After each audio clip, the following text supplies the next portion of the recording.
Bonjour, nous allons revenir ensemble sur le sujet qui a été proposé au concours de commissaire de police en 2020. Pensez-vous, comme Goethe, qu'il vaut mieux une injustice qu'un désordre? Alors, l'introduction va être essentiellement consacrée à la définition des deux termes. Le terme de désordre, qui est l'opposé de l'ordre, avec l'idée que l'ordre c'est la cohérence, donc le désordre c'est l'incohérence, l'ordre c'est la stabilité, donc le désordre c'est une situation d'incertitude, de perturbation, l'ordre c'est une forme de hiérarchie, donc le désordre c'est aussi la perte de toute structure finalement, de toute possibilité à imposer des normes ou à toute forme d'obéissance. L'injustice, elle, devra être vue dans les différents domaines. Pas seulement l'injustice, c'est-à-dire le non-respect des lois et règlements, le contraire de la justice, je dirais, juridique, mais aussi l'injustice économique, sociale, morale. Trop souvent, les étudiants restent sur le champ juridico-politique, alors que beaucoup de concepts, la justice, la liberté, la sécurité, le risque, peuvent s'entendre aussi dans une dimension économique et sociale. Voilà. Comment traiter cette question? Voilà le plan qui vous est proposé, qui, conformément à la méthode de l'ISP, finalement, nous amène à nous interroger sur le modèle de société, le modèle d'une société comme la République française, nos sociétés modernes, démocratiques, et comment nos sociétés abordent cette question. La culture générale, c'est souvent une occasion de vérifier que vous adhérez au principe de ce modèle de société et que vous analysez les différents sujets qui vous sont proposés à l'aune de ce modèle de société et de ses valeurs. Grand 1, la priorité démocratique donnée à la justice ne dispense pas du souci de l'ordre. 1A, le modèle de société issu de la Révolution française consiste précisément à remettre en cause un ordre au nom de la justice. Nous allons expliquer dans ce 1A que, pour nous, le but de la société, c'est la préservation des droits fondamentaux et que toute société dans laquelle ça n'est pas le cas, eh bien, en fait, n'a pas d'ordre réellement légitime. C'est l'article 16 de la Déclaration des droits de l'homme et du citoyen de 1789 que vous devez connaître. Donc, notre objectif, c'est, effectivement, nous considérons que toute société doit avoir pour but la garantie et le respect de droits fondamentaux. Et si ce n'est pas le cas, eh bien, l'ordre en question mérite d'être renversé. C'est tout le chemin de la Révolution française, et les valeurs auxquelles nous sommes fidèles. Parmi ces droits fondamentaux, il y en a notamment un certain nombre qui peuvent être considérés comme perturbateurs de l'ordre. D'abord, le droit de propriété qui, historiquement, a perturbé l'ordre économique et social de l'Ancien Régime. Ensuite, un certain nombre de libertés politiques peuvent avoir pour effet de perturber la stabilité du pouvoir dans la société. La liberté de conscience, la liberté de croyance est venue bousculer finalement un ordre centré sur une religion d'État, le catholicisme.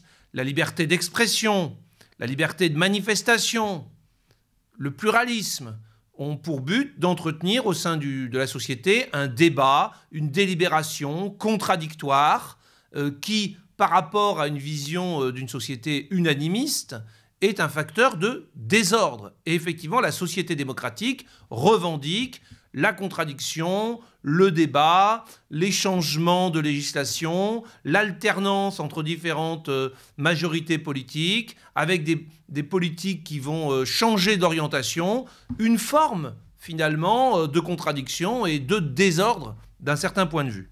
Voilà, tout cela nous semble essentiel donc dans une société démocratique héritière de la Révolution.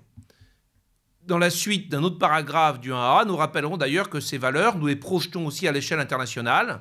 Des sociétés démocratiques comme la nôtre milite pour le respect des droits fondamentaux, des droits de l'homme à l'échelle internationale, avec au besoin la remise en cause des ordres qui bafouent ces droits fondamentaux, par exemple par des interventions militaires, hein, droit d'ingérence, devoir d'ingérence de la communauté internationale, et même les titulaires de l'ordre de ces pays, des pays concernés, peuvent se voir remis en cause par la communauté internationale.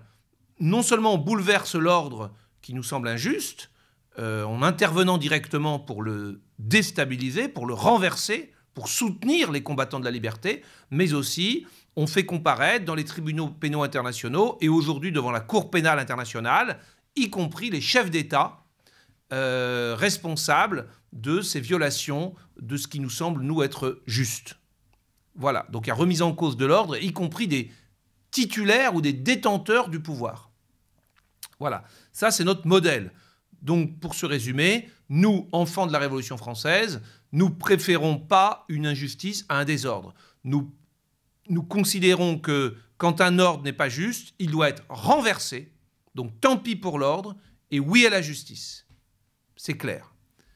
Petite nuance quand même, parce que le but n'est pas non plus d'être anarchiste, hein. On est là pour être quand même au service de l'État, du ministère de l'Intérieur, de la police, donc de l'ordre public. Donc la nuance, 1B, la priorité donnée à la justice s'accompagne nécessairement d'un souci de l'ordre. En effet, on rappellera dans le premier paragraphe du 1B que ordre et justice ne sont pas antinomiques. Il peut y avoir des formes d'ordre qui sont injustes, et on a vu qu'il fallait les combattre, mais dans l'absolu, tout ordre n'est pas antinomique avec la notion de justice, puisque, et là on redevient un peu policier, en fait, le désordre est lui-même créateur d'injustice. Dans les périodes de troubles, de guerre civile, lorsque l'État n'est plus en mesure d'assurer l'ordre public, lorsque l'ordre n'est plus garanti, lorsque le désordre règne, eh bien, c'est la porte ouverte à la loi du plus fort, sous toutes ses formes, c'est-à-dire les plus forts imposent leurs règles, le marché noir, des spoliations, des remises en cause de liberté, de ceux qui ne sont pas capables de se défendre. Parfois même, on voit dans les périodes de guerre civile des choses comme des viols, etc., etc., etc. Et cela, donc le désordre en soi est créateur d'injustice. Hein. Donc, ça a pour conséquence chez nous que nous considérons dans nos sociétés qu'il faut, certes, il faut remettre en cause un ordre qui bafouerait notre conception fondamentale de la justice. Lorsque les choses sont très graves, il faut renverser l'ordre, il faut faire la révolution, mais lorsque les atteintes à la justice ne sont pas aussi fondamentales, eh bien, il faut assurer un ordre qui règle les injustices. Et les sociétés démocratiques ne se contentent pas de dire qu'il faut faire la révolution quand l'ordre est fondamentalement injuste, elles ont aussi mis en place un ordre qui, au quotidien, résorbe les injustices. C'est vrai dans le domaine juridique, notamment avec le progrès de l'état de droit. C'est-à-dire que nous essayons d'avoir un ordre où, de la part notamment des titulaires du pouvoir, le moins d'injustice possible soit commise. Et en France, par exemple, on peut dire que globalement, le XXe siècle a été l'histoire de la soumission toujours plus forte de l'État au droit. L'État dans son action administrative, avec le développement du droit administratif, du contrôle par le juge administratif de l'activité administrative de l'État, l'activité des administrations, mais aussi l'État dans sa fonction politique, notamment législative, avec la soumission, y compris du législateur, à un droit supérieur, le respect des droits fondamentaux. Le Conseil constitutionnel, la CEDH et aujourd'hui même les QPC. Voilà, donc un ordre qui de lui-même résorbe les injustices ou les atteintes à la justice lorsque chacun n'a pas accès à ses droits, hein, aussi bien donc d'un point de vue juridique qu'aussi d'un point de vue politique, économique et social, avec l'idée de construire une société de plus en plus juste, notamment dans le cadre de l'État-providence. Voilà, une société, un ordre dans lequel on ait le sentiment qu'il n'y ait pas trop d'injustice économique et sociale. Voilà. Grand 2, si elle demeure difficile, la recherche de justice doit nécessairement se poursuivre. 2A, la recherche d'un ordre juste doit nécessairement se poursuivre. 2A, le défi toujours renouvelé de l'ordre juste. Voilà. On va rappeler en 2A qu'on a posé les règles de base, le débat de base en grand 1, entre le 1A et le 1B, qui sont thèse-antithèse. En 2A, on va rappeler que la recherche d'un ordre juste, qui est la nôtre, est toujours un défi toujours renouvelé. Ça, c'est le 2A. En effet, la difficulté sur laquelle on bute, notamment, c'est l'existence, en particulier dans une société démocratique, c'est-à-dire pluraliste, où les différentes opinions sont admises, l'existence de plusieurs conceptions de ce qu'est un ordre juste, et de plusieurs conceptions de ce qu'est la justice. Et donc, la difficulté pour promouvoir un ordre juste, la difficulté que nous avons à promouvoir un ordre juste, c'est que s'il y a dans la société des conceptions différentes de ce qu'est un ordre juste, eh bien, certains vont considérer qu'ils subissent des injustices, alors que d'autres considéreront qu'il n'y a pas d'injustice. La question, c'est celle du consensus autour de la vision que nous avons d'un ordre et surtout de la conception de la justice que nous avons. Et bien évidemment, il peut y avoir débat, et qui gêne ce consensus. Tout d'abord, il y a toujours une critique de nos sociétés qui est une critique d'inspiration marxiste ou post-marxiste qui tente à considérer que toute inégalité économique et sociale est nécessairement la marque d'une injustice. Je vous rappelle que dans nos sociétés de démocratie libérale, on considère qu'il faut une stricte égalité des droits, essayer de promouvoir l'égalité des chances, mais que les inégalités économiques et sociales, puisque nous sommes dans des économies libérales, des économies de marché, ne sont pas des injustices. Or, le marxisme et ses descendants considèrent qu'il faut non seulement une égalité des droits, mais aussi une égalité des situations économiques et sociales.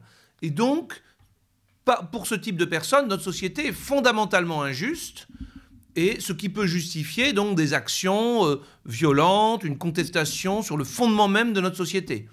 Voilà. Et donc le sentiment que la société fait prévaloir un ordre sur la justice économique et sociale. La deuxième difficulté, peut-être plus récente, c'est une difficulté liée au retour du religieux. On observe dans nos sociétés un retour du religieux, c'est-à-dire notamment de conceptions qui vont considérer que ce qui se passe dans notre société, le fonctionnement, les normes, les règles de notre société ne sont pas justes au regard de lois supérieures qui seraient les lois divines, avec un véritable conflit et une volonté, surtout quand la religion revient sous des formes plus radicales, une volonté de contester la société au nom d'une justice supérieure, la justice divine. Et là, encore une fois, on peut être confronté à un sentiment d'injustice dans nos sociétés et à l'idée que notre société préfère maintenir un ordre plutôt que suivre la vraie justice, qui serait la justice divine. La difficulté, effectivement, de tout ça, c'est que si chaque religion a sa conception de la justice, qui est elle-même différente de la conception que les laïcs peuvent avoir de la justice, il y a un risque de tension, d'opposition entre la société autour d'une notion d'ordre juste qui ne ferait plus consensus. Voilà, c'est un risque qui nous pend au nez.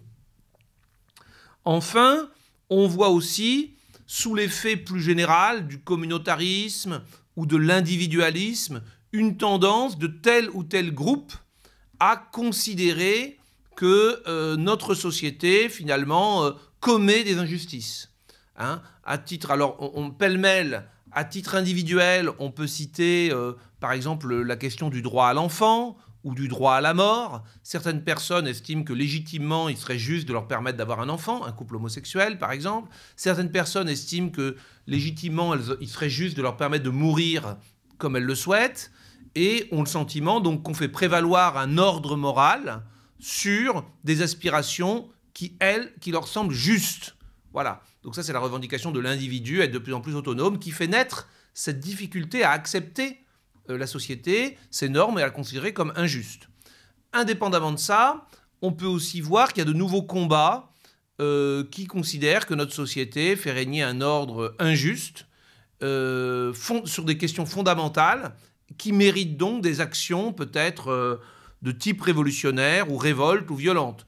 On peut penser aux actions de plus en plus répétées des défenseurs de la cause animale, voilà, qui attaquent des abattoirs, etc., qui font des opérations coup de poing, ou aux défenseurs de l'environnement qui considèrent que notre société est en train d'aller vers l'extinction de l'humanité et de la nature et que donc il faut agir d'une façon assez volontariste, au besoin pour renverser l'ordre établi. Voilà, donc c'est par exemple Extinction Rébellion. Ou les zadistes, hein, qui eux, frontalement, vont s'opposer à l'ordre, y compris aux forces de l'ordre, et à l'ordre de notre société. Voilà, donc il y a toujours le vrai défi, finalement, de la recherche d'un ordre juste, c'est le consensus qui peut exister sur la notion de justice et qui peut faire ressentir à des segments multiples de nos sociétés que, en fait, nous imposons un certain ordre économique et social, moral ou immoral, justement, par rapport à des besoins fondamentaux de justice qu'ils considèrent comme étant blessés par cette société. C'est difficile de faire consensus. 2B, qu'est-ce qu'il faut faire? Eh bien, il faut rester fidèle à notre recherche de l'ordre juste. Hein. La fidélité aux exigences démocratiques plus que jamais nécessaire. Voilà. Donc, plus que jamais, il faut continuer à se battre sur la notion d'ordre juste. D'abord, à l'échelle internationale, il faut continuer à porter l'idée selon laquelle il n'est pas d'ordre étatique qui soit légitime s'il ne respecte pas les droits fondamentaux, les valeurs fondamentales, au besoin en intervenant, en faisant pression de différentes façons. Voilà, et donc avec le risque effectivement de remettre en cause un ordre, de déstabiliser un pays d'un point de vue géostratégique. Plus précisément, il convient sans doute d'être vigilant et de dénoncer une tentation de certains régimes qui s'apparentent par certains côtés à la démocratie à remettre en cause ces droits fondamentaux. C'est la tendance à la démocrature. On a une espèce d'ordre qui est partiellement démocratique, mais aussi partiellement autoritaire. On voit notamment en Pologne la remise en cause des droits de la Cour suprême, de l'indépendance des médias. L'indépendance des médias est aussi remise en cause aujourd'hui au Brésil. On voit qu'en Turquie ou qu'en Russie, alors même qu'il y a des éléments démocratiques dans ces sociétés, on remet en cause les droits de l'opposition, le pluralisme, la liberté d'expression, l'indépendance de la justice, la neutralité de la fonction publique, hein, etc., en Turquie. Et tout ça, ce sont des éléments qui nous semblent de nature à créer de véritables injustices, c'est-à-dire des atteintes fondamentales au respect des droits fondamentaux, puisque ceci exige, à minima, la séparation des pouvoirs et la liberté d'expression, de manifestation, etc. Voilà, donc continuer à se battre. Et puis chez nous aussi, continuer à peut-être à s'attaquer en particulier à ce souci de ce sentiment de développement des injustices économiques et sociales, sur fond d'accroissement des inégalités économiques et sociales, de l'exclusion, de l'apparition de la pauvreté, etc. La réponse de la République française en particulier, c'est l'égalité des chances. C'est-à-dire que la société sera considérée comme d'autant plus juste qu'on a le sentiment qu'il y aura eu une égalité des chances. Et un élément central de cette égalité des chances, c'est la question de l'école. Voilà, ce n'est pas le seul, mais c'est la question de l'école. Chez nous aussi, il faut aussi continuer à bien montrer que notre objectif, c'est de garantir un ordre, c'est d'assurer le maintien d'un ordre qui garantisse les droits légitimes et justes, hein, les droits de l'homme. Et parfois, lorsqu'il y a un équilibre qui est difficile à trouver, eh bien qu'on le fasse d'une façon démocratique.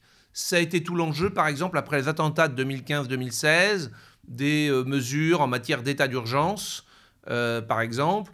Il a fallu sans doute, au nom du maintien de l'ordre et des menaces contre l'ordre public, aménager des limites supplémentaires à l'exercice de certaines libertés.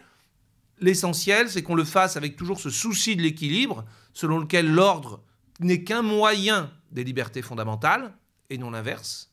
Nous, on fait primer la justice sur l'ordre, et en même temps que lorsqu'il y a des besoins de défendre l'ordre, parfois au détriment de certaines libertés fondamentales, tout ça soit fait dans un cadre démocratique, débattu par le Parlement, débattu dans la société, sous contrôle du Conseil constitutionnel, dans le respect des droits fondamentaux, assurés à la fois par le Conseil constitutionnel et puis la CEDH, et ensuite, quant aux mesures qui sont prises, sous le contrôle de juges, que ce soit l'autorité judiciaire ou, en l'espèce, les juridictions administratives, dans la mesure où elles donnent toutes les garanties d'indépendance. Voilà, il y a donc ce besoin, parfois, que lorsqu'on a un équilibre à trouver, à modifier pour défendre l'ordre au détriment des libertés, ça soit toujours fait dans le cadre démocratique.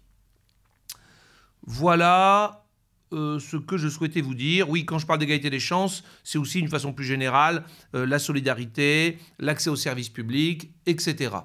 En conclusion, on peut référer à Alain Etchegoyen, La démocratie malade du mensonge, qui nous rappelle que l'équilibre qu'exige la construction d'une société démocratique est toujours subtil, toujours difficile, et que c'est un travail à sans cesse renouveler que d'assurer cet équilibre délicat. Donc, on récapitule le plan sur mieux vaut une injustice qu'un désordre. Grand 1, la priorité démocratique donnée à la justice ne dispense pas du souci de l'ordre.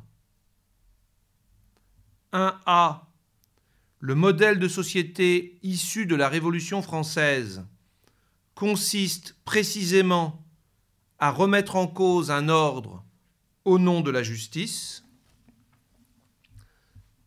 1B, la priorité donnée à la justice s'accompagne nécessairement d'un souci de l'ordre.